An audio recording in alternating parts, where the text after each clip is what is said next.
Welcome back to Kilowatt Coaching. Today I just wanted to talk about what to do when, which happens fairly often, when you try doing a session and you just don't, your legs aren't there, you don't feel up to it. Now this is something I get quite often.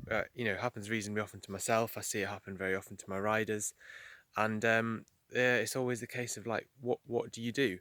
So say I'll have set a rider something like 4 8 minute intervals and 3 hour or 4 hour ride, and I look what they've done, and they've started warming up, and they might have started their first interval, they've done a half-hour ride, and then just sacked it off.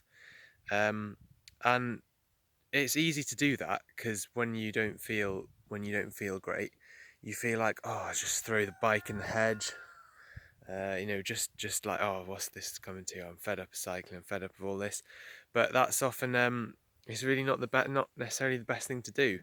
And I encourage my athletes, to really, get a good sense for themselves of what they need to do, and whether, instinctively, should I do this session today? Should I see it through?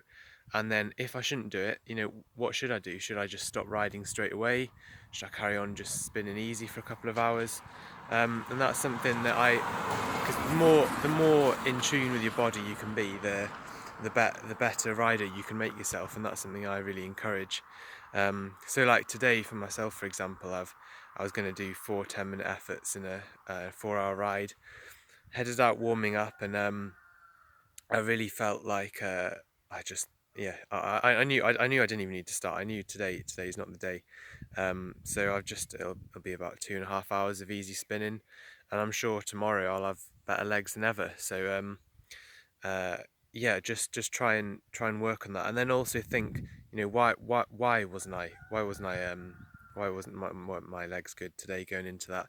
Were you a little bit depleted from the past week? You've been doing your easy rides too hard. um, so yeah, something to think about, and it's really quite important because these things happen reasonably often, and it's important you know how to manage yourself in such situations. Until next time, see you later, mates. See you later, Shilas.